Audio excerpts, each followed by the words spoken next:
It is 4 days before the EDSA revolution. And of course, you are watching the Kitty Show. This is Alwin Ignacio, the diva that you love. Together with me is my kumaring Ultra Maldita. Hi, this is Alex Brosas. And welcome to Taraya at Talakayan Showbiz Edition. At sa aming episode 11, pag-uusapan muna natin, Mare, ilang ba muna ang ating organic subscribers? Well, we now have 15,399 plus subscribers. And of course, we always like to thank everyone dahil kung hindi po dahil sa inyo, hindi namin makakamit ang mga subscription na ito. And we're very happy to report that for our Easy Round, pag-uusapan po natin ang pambansang gwapo ng Pilipinas, si SB19 Ken Suson, na gwapong-gwapo sa isang Gucci event. Nakakaloka, Mare. Nabatitaan mo na ba ang tungkol sa pangyayaring ito? Si Ken Suson ay naimbitahan ng Gucci Philippines kung saan pinakilala sa publiko ang La Familia's Summer Spring Collection For Gucci. for Gucci. At ang mga kasama niya rito ay puro mga estariray na sina Ann Curtis Yusaf, Ha? si Marian Rivera Dantes, Ano? si Georgina Wilson, The Who? Super It Girl, Georgina Wilson, Miss International Kylie Versosa. Kasama niya rin si Kyle Echari at isang actor-singer na Jaren ang first name.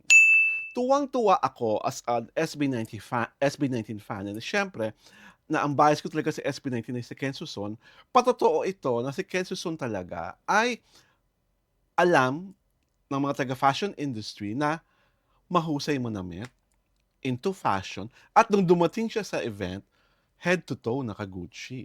Siyempre, Gucci event Diba? yun eh. Talagang the leather jacket, the suot na white undershirt, the pants, the belt, the sneakers, and the bonggang bag. Sabi ko, wow, Gucci all over. Tapos nakakaloka ang mga outfitan ng mga ng mga stariray na sila Ann Curtis. Talaga si Ann Curtis, talagang parang, hindi ko Ayun, parang may feathery ano siya. Oo. Diyos ko. Gucci yun all Oo. over. My God. Sabi ko, nakakatuwa kasi parang it's not every day that you actually get a member from a P-pop group to attend. Kasi sa ibang bansa lang ginagawa yan ng Gucci. Ibig sabihin, Pero dito yung ginawa. dito ginawa. Sa Ayala. Sa Sa Ayala Ayala. Museum. Di ba si Greenbelt Fire is where Gucci is? Yeah. So ang nangyari, parang ang level talaga, pang international talaga. At ang tawag nga sa news about their arrival, they are the Philippines modern elites in fashion. Ano? Modern elites, makabagong mayayaman sa fashion. Diyos ko. Mga makabagong yayamanin pagdating sa fashion. Masyado namang ano. Yun ang tawag ng Gucci. Hype na hype. Gucci ang nagsulat sa kanila, ha? Oo. It was a Gucci PR. Ay, nako ha. Kung talagang ano sila, if they are all oozing with sartorial tastes, hindi lang Gucci ang kukuha sa kanila. Di ba? Gucci is, pang ilan ba siya? Parang ang unang-una, di ba? Louis Vuitton or Hermes, di ba? Yung dalawang yon. Tapos there is Chanel, di ba? I really do not know kung ano Gucci kasi medyo ilalim siya eh. kung ano ang ranking ng mga ng Gucci as far as the fashion houses is concerned. But sa akin lang, I was just speaking about Ken Suson, for a local talent, for a male person na hindi naman talaga supermodel but is into fashion, the fact na napansin ka ng fashion house that is Gucci at in-level ka sa mga katulad nila Ann Curtis, na fashionista talaga, kumbaga, kapantay mo sila. Bakit wala si Hart? Diba?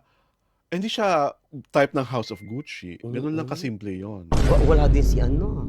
Si Pia Wurst. Bakit hindi ka diba, karapatan naman ng kahit sinong fashion house kung sino gusto nilang imbitahin. Malay mo naman si Hart sa Paris pa.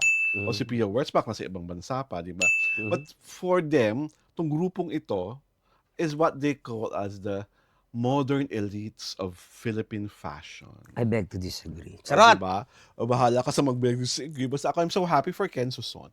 Ken, hindi ba? Nakajowa ka lang ng supermodel. Super happy! Hindi ka nga pinapansin? Oh, I really don't care if he doesn't make me pansin. At the end of the day, pag writer ka, obligasyon mong magsulat. At hindi mo obligasyon... Pero bakit nagdabog ang bangs mo nung kahapon?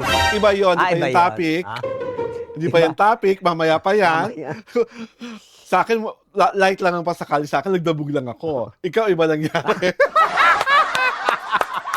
Huwanda kayong lahat!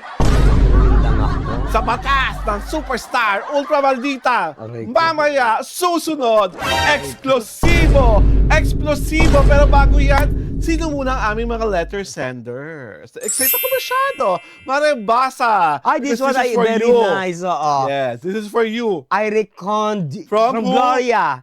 I reckon you guys are the smartest among the Filipino vloggers na marites. Very articulate in English, especially Alex Brosa. Ah! Wow. Palakpakan! Nasyak Gloria talagang in excelsis Deo ka. At sana, yung mga sana, nabasa iyan. Dahil hindi po namin yan pinilit. Mas lalo hindi namin pinaggitgitan ang aming mga sarili kay Gloria. Pero, best in English. Laban? Maraming lalaban. Diba? Mula naman kay Dorina Kabungke. Ito, napakaganda po ni Belle, lalo na sa personal. At kahit walang makeup, para sabihin nyo, hindi siya bagay kay Danny. Pareho silang matalino at may good moral character. Full of wisdom si Belle, lang po ang pumasa sa mga katangian na gusto ni Danny sa isang babae. Tama lang yung height ni Belle, matangkad lang si Donnie. Iba ang ganda ni Belle, baka hindi niyo po alam. Maraming anak ng mga artista na si Belle ang standard nila sa isang babae at hinahangaan. Well, taste is relative. Ano pa ba dapat kong sabihin dyan, di ba? Basa, Mare. From Lenny Paras, the original di ba? Fan.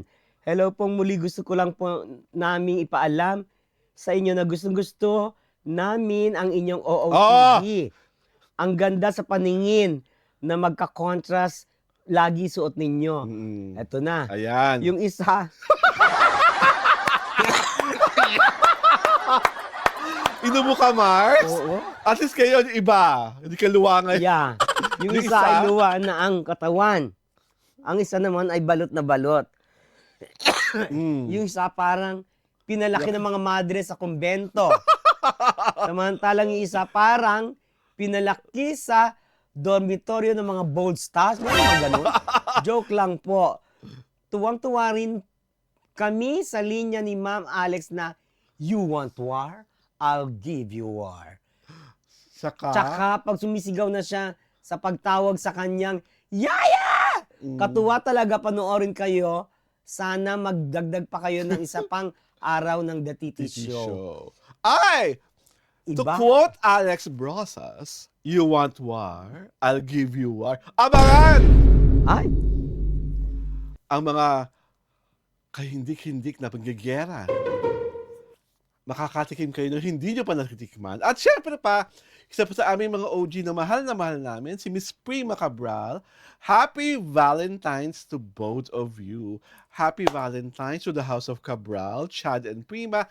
Mahal na mahal namin kayo. And going back to fashion, ikaw Mare, how do you describe your sense of fashion? Because marami talagang taong natutuwa sa OOTDs nating dalawa dito. How do you describe it? How do you choose your outfits?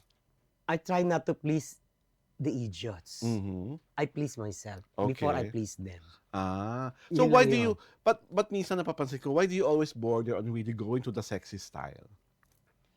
Because I have the body. Okay? Pangalawa, I have good skin. Mhm. Di ba? Kaya nga, di ba, bear kung bear, di ba? Show off ko show Oo. off. Tsaka, I feel sexy. Mhm. That's it. Di ba? Hindi naman ako yung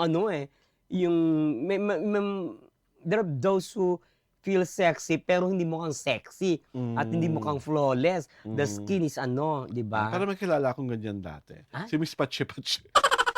Aray ko. She's been she's gone she's- along Ano na siya, Mm. napakinis na, Oo, shen siya. yeah. Pero noong unang panahon, Miss Oo. Pache Pache. Yeah, oo. Huwag na Ang natin even ng pangalanan color. na. Oo, yung aking pangalanan baka ma-offend. Oo, love mo ba siya? Slight. Okay. Slight. So, on that note, this is Alwin Ignacio, the Diva That You Love, together with Miss May Kumaring Ultra Maldita, Hi, this is Alex and you are Brasas. watching the Kitty Show, Tarian at Halakin Showbiz Edition.